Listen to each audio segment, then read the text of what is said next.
नमस्कार दोस्तों, GR defence में आपका स्वागत है। दोस्तों, रोसोबोरोन एक्सपोर्ट एक बार फिर भारत को सुखोई 57 स्टील्थ जेट के जॉइंट डेवलपमेंट की पेशकश करता है। जी हां दोस्तों, टास्क के अनुसार अंतर्राष्ट्रीय एयर शो इंडिया 2023 के फ्रेमवर्क के भीतर रूस और Bharat Hindustan aeronautics limited HAL की सुविधाओं पर 5वीं पीढ़ी के लड़ाकू विमानों के संयुक्त विकास पर चर्चा कर रहे हैं।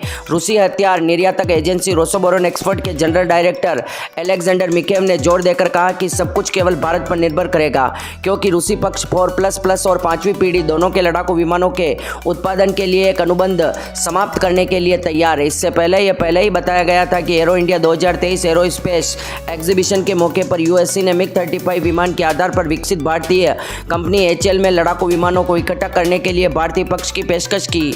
मिकेव के अनुसार SU-30 MKI विमान पर काम करने का संयुक्त अनुभव जो कि भारतीय वायुसेना के झंडे ने दिखाया है कि रूस और भारत इस तरह से वेरी कॉम्प्लेक्स और हाईटेक वाली परियोजना पर सहयोग कर सकते हैं। यह ध्यान देने योग्य है कि SU-30 MKI के भारतीय 2-सीटर वर्जन को ग्राहकों की आवश्यकताओं को ध्यान में रखते हुए विकसित किया गया था, जो 4++ पीढ़ी के SU-37 लड़ाकू पर प्राप्त अनुभव के आधार पर था।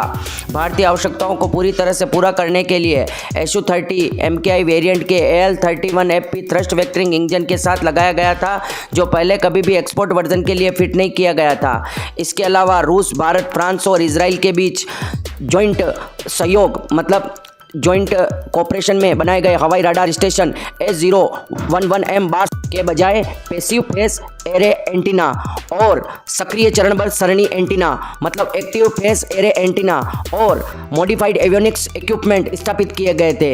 राष्ट्रीय परियोजना मेड इन इंडिया के तहत मिलिट्री इक्विपमेंट के उत्पादन के स्थानीयकरण कार्यक्रम के संबंध में जहां लोकलाइजेशन का स्तर कम से कम 70% होना चाहिए, यह बहुत कम संभावना है कि भारतीय देश पहले उत्पादन को लाइसेंस देने और स्थानीयकरण करने का प्रयास करेगा। Leading Indian aircraft manufacturer HAL के उद्यम में SU-57 विमान का इसके अलावा भारतीय L-41F1 इंजन के साथ SU-57E के निर्यात संस्करण को लाइसेंस देने की कोशिश नहीं करेंगे, लेकिन दूसरे चरण इंजन को अद्यतन एवियोनिक्स अपडेटेड एवियोनिक्स के साथ SU-57M का संशोधित संस्करण मॉडिफाइड वर्जन। यह ध्यान देने योग्य है कि पहले भारत को रूस भारतीय FGFA 5वीं पीढ़ी के लड़ाकू कार्यक्रम के हिस्से के रूप में SU-57 संशोधन के संयुक्त विकास में पहले से ही शामिल थे। हालांकि इस तथ्य को देखते हुए कि भारतीय पक्ष इस परियोजना में अपेक्षाकृत छोटा योगदान दे सकता है, मतलब रिलेटिवली छोटा योगदान दे सकता है, लेकिन रूस से टेक्नोलॉजी के पूर्ण आदान प्रदान के लिए कहा, जिसमें उसके क्षेत्र में दूसरे चरण इंजनों के उत्पादन का लोकलाइजेशन भी शामिल है, जो वास्तव में नहीं था। रूसी पक्ष की व्यवस्था करे इस दिशा में सभी कार्य जमे हुए थे। फिर भी रूसी भारतीय FGFA कार्यक्रम में नई दिल्ली का प्रवेश SU-57 में भारतीय वायुसेना के उच्च स्तर की रुचि की गवाही देता है, जो एक समय में FGFA कार्यक्रम के पूरा होने के बाद भी पहले से ही एक खरीदने के लिए तैयार था। 5वीं पीढ़ियों से रूसी सेनानी, जैसा कि वे कहते हैं, शेल्फ से दूर।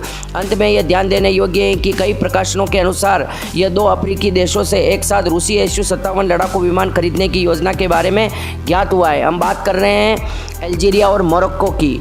खुले स्रोत मतलब दोस्तों ओपन सोर्स से उपलब्ध जानकारी के अनुसार, जबकि मोरक्को केवल एक समझौते पर हस्ताक्षर करने की योजना बना रहा है, अल्जीरिया ने एक फर्म अनुबंध पर हस्ताक्षर किए और फिर भी रूस की 5वीं पीढ़ी के SU-57 फाइटर जेट का पहला विदेशी खरीदार बन गया।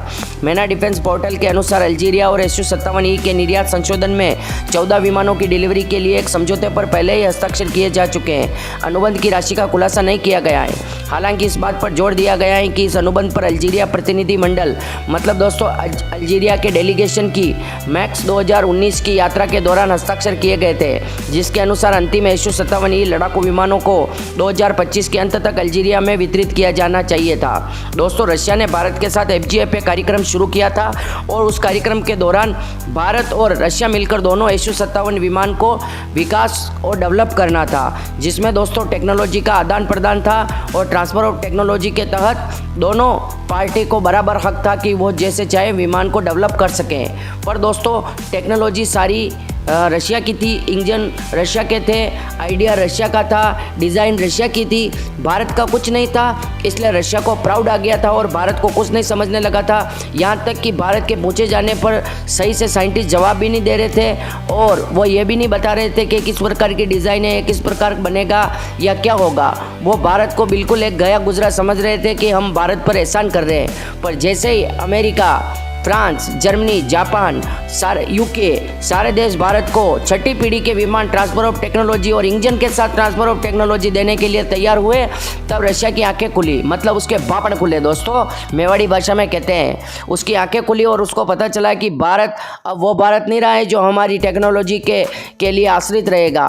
भारत अब वो भारत बन चुका है जिसके चरणों में आके टेक्नोलॉजी का चढ़ावा आए दिन कोई देश चढ़ा के जाता है। और भारत उस स्टेज पर पहुंच चुका है कि अब रशिया को गरज करनी पड़ रही है। जब भारत ने 500 एयरक्राफ्ट का ऑर्डर दिया था तब रशिया की आंखें खुल गई कि इस प्रकार का ऑर्डर अगर रशिया को मिलता तो रशिया की इकोनॉमी कहां से कहां पहुंच जाती। अमेरिका जैसे सुपर पावर कंट्री का राष्ट्रपति आके कह रहा है कि 10 लाख लोगों को हमारे रोजगार मिलेगा।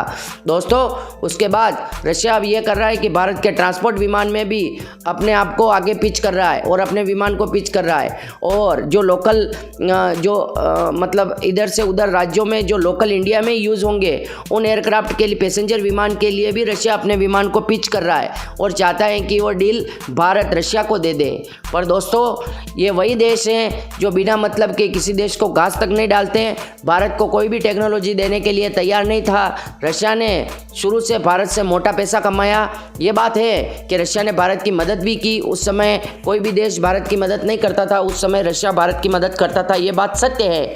पर दोस्तों रशिया से पूरे हथियार मार्केट पर निर्भर था और रशिया से भारत मतलब 300-400 ऐसे विमान खरीदता था।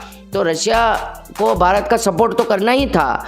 और दोस्तों भारत को जब अपनी ताकत का एहसास हुआ और भारत ने पूरी दुनिया में घूम के देखा कि भारत जब चाहे टेक्नोलॉजी हासिल कर सकता है और भारत के पास वो कैपेबिलिटी है, तो भारत अपना एमका एयरक्राफ्ट बना रहा है।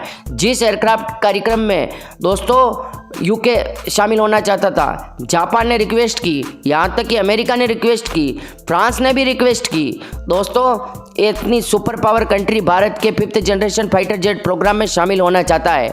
और रशिया के फाइटर जेट Su-57 में भारत को कई बार कह चुका, पर भारत अब मुझे नहीं लगता कि इंटरेस्ट ले रहा है।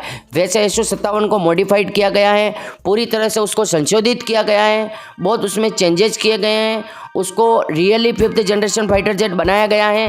पर दोस्तों क्या भारत को पसंद आता है, भारतीय वायुसेना का पसंद आता है या नहीं, ये आगे देखा जाएगा। मुझे आपकी राय भी बताएं, क्या आपको भारतीय वायुसेना के लिए Su-57 5th generation fighter jet आपको पसंद है? अगर हाँ तो अपनी राय कमेंट बॉक्स में ज़रूर लिखें। जय हिंद, जय भारत।